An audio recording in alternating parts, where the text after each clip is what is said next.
अति पिछड़ा के साथ गद्दारी बंद करो, बंद करो, बंद करो। अति पिछड़ा के साथ गद्दारी बंद करो, बंद करो, बंद करो। दौरान बोल रहे थे कि गजेरी का सरकार है जिसके कारण बिहार बर्बाद हो रहा नहीं, ये हम कर रहे हैं, अब गूगल से पूछिए ना। है।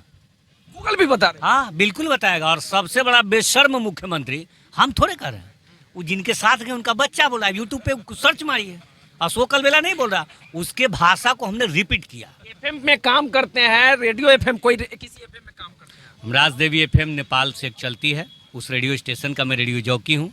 उसके बाद में भोजपुरी गायक हूँ, उसके बाद में पॉलिटिशियन हूँ। भाजपा के नेता भी। भोजपुरी वाले पे भाजपा का ही कब्जा है, भोजपुरी वाले पे भाजपा का ही कब्जा है, और भाजपा पे भोजपुरी का कब्जा है।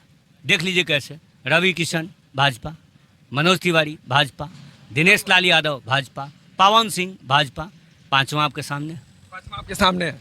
तो ये मतलब बिहार के मुख्यमंत्री को गजेरी बोलते हैं। हम गंजेड़ी हम थोड़े बोल रहे हैं सर। जो डिप्टी सीएम यहाँ रहे, जिनको उन्होंने बनाया, वो गंजेड़ी बोलता है। और उतना ही नहीं, उनकी मम्मी चरित्रहीन बोलती है। हम नहीं। राबड़ी देवी। अरे सर, हम नहीं बोल रहे हैं, माता राबड़ी जी बोली थी, उन्हीं का स्टेटमेंट था, मैं नहीं कर रहा। और सार्वजनिक मंच पे ललन सिंह गए भी थे, हम FIR कर देंगे। फिर लालू यादव का यू टर्न जवाब आया, कहा नीतीश जी आप राबड़ी जी के क्या हैं, तो देवर है। तो देवर भाभी को कुछ कह देगा तो इसके लिए FIR कीजिएगा। मामला सेट आउट हुआ, मामला बिल्कुल हुआ। हम नहीं कर रहे हैं, हम तो उन्हीं को पढ़ करके जवान हुए हैं और उन्हीं दोनों भाई का खेला ड्रामा देख रहे हैं। जैसे भाजपा के नेता नेत्री नूतन सिंह जी हैं, आप भी आज शामिल हुई हैं, क्या कहना चाहेंगी इस आरक्षण बचाओ नगर निकाय चुनाव को लेकर? सबसे पहले आपको धन्यवाद। और ये जो आज हम लोग किशोरी सभागार में, किशोरी आश्रम में तमाम कार्यकर्ताओं के साथ, वरिष्ठों एवं कनिष्ठों के साथ धारणा और प्रदर्शन कर रहे हैं, इसको आरक्षण से जोड़कर बहुत ज़्यादा तूल देने की ज़रूरत नहीं है। इसका सीधा और सिंपल कॉन्सेप्ट ये है कि जो सरकार आज हमारे बिहार को रन करा रही है, उनको सुप्रीम कोर्ट की जो 6 बार, 1 बार नहीं, 2 बार नहीं, 3 बार नहीं, पूरे 6 बार जो फैसला आया, वो समझ में क्यों नहीं आता है? उनका बौद्धिक स्तर इतना नीचे क्यों है? हम यहाँ वो बरगला रहे हैं हमारी जनता को कि हम भाजपा आरक्षण के विरोधी हैं। ये आरक्षण का जो प्रोसीजर है वो तो हमारे समय से ही है, लेकिन आज वो एक ट्रिपल टेस्ट होता है, त्रिस्तरीय जांच होता है। के कृष्णमूर्ति और घावली कमीशन का जो जजमेंट है सुप्रीम कोर्ट का, कृपया नीतीश जी या उनकी सरकार एक बार उसका अध्ययन कर ले। उनके दिमाग से और उनके आंख पे जो पर्दा पड़ा हुआ है वो स्वतः साफ हो जाएगा। ये जो धारणा है या ये जो मुद्दा है, उसको गलत दिशा देने की ज़रूरत नहीं है। उनके सहपाठी जो ललन सिंह जी हैं, मांग है कि अब जल्दी से जल्दी नगर निकाय चुनाव हो। आप जरा उनके बारे में सोचिए, जिन्होंने 70 लाख 75 लाख या इतने एक अच्छा खासा अमाउंट, अच्छा खासा राशि अपना नॉमिनेशन में या नॉमिनेशन के लिए खर्च कर चुके हैं। उनके दिल पे क्या गुजरता होगा? आप सरकार में हैं, आप सख्त फैसला ले सकते हैं, हम तो कहीं नहीं हैं, हम तो विपक्ष की भूमिका में हैं। और आप कहते हैं कि हाईकोर्ट मेरा, सुप्रीम कोर्ट मेरा। आप एक से एक बड़े संवैधानिक पदों पे या उस फैसले पे उंगली उठाते हैं। आपको पता होना चाहिए कि इस इलेक्शन के पहले आपको एक डेडिकेटेड कमीशन का निर्माण करना चाहिए। भारतीय संविधान में जो 14 और 16 आर्टिकल है, उसका आरक्षण से लेना देना है, लेकिन वो आरक्षण पिछड़े जातियों के शिक्षा से जुड़ा हुआ है, पिछड़ी जातियों के नौकरी से जुड़ा हुआ है। इस निकाय के चुनाव से लेना देना नहीं है।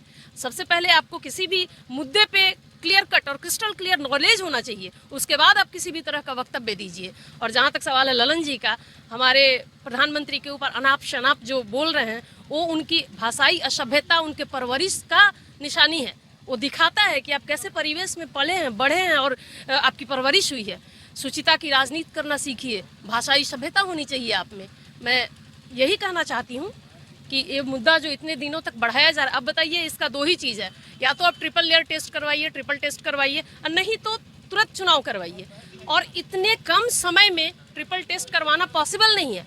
आप ट्रिपल टेस्ट के बारे में जानकारी ले सकते हैं। इसमें यही कहा जाता है कि जो पिछड़े हैं, पिछड़े में जो पॉलिटिकली सबल हैं, उनको अलग करो, और पिछड़े में ही जो पॉलिटिकली थोड़े इनएक्टिव हैं, जो ज़्यादा पीछे हैं, उनको चांस दो। तो हम कहाँ पिछड़े के रिजर्वेशन से अलग है? इसको तो बस वहम फैलाया जा रहा है समाज में। न्यायालय के फैसले का सबों को सम्मान करना चाहिए, उसी पर नगर निकाय चुनाव हो जाना चाहिए, सभी लोगों का कहना है। आप क्या कहना चाह रहे थे?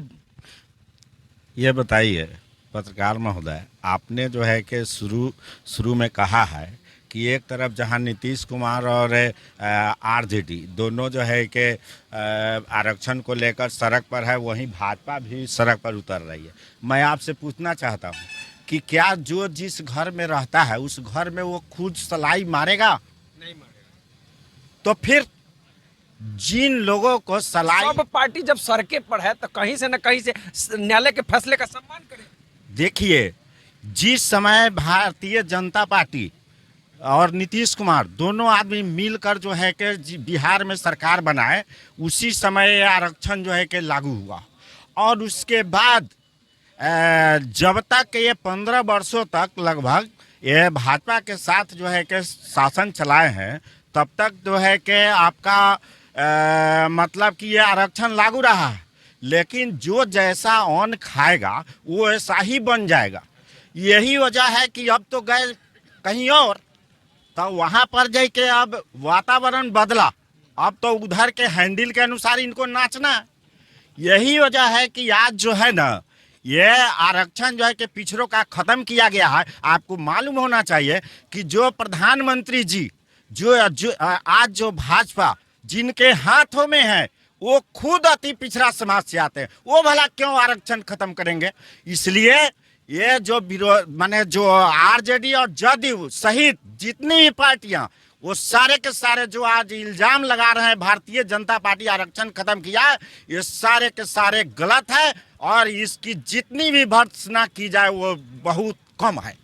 चलिए, इस वीडियो को हम यही समाप्त करते हैं। भाजपा के नेता है और आरक्षण बचाओ, नगर निकाय चुनाव कराओ का नारा दे रहे हैं, धरना प्रदर्शन कर रहे हैं। बिहार के सभी जिला मुख्यालयों पर आज धरना प्रदर्शन चल रहा है। तो इस वीडियो पर आपकी क्या प्रतिक्रिया है, कमेंट करके जरूर बताइएगा। देखते रहिए स्टार बिहार न्यूज़। बहुत बहुत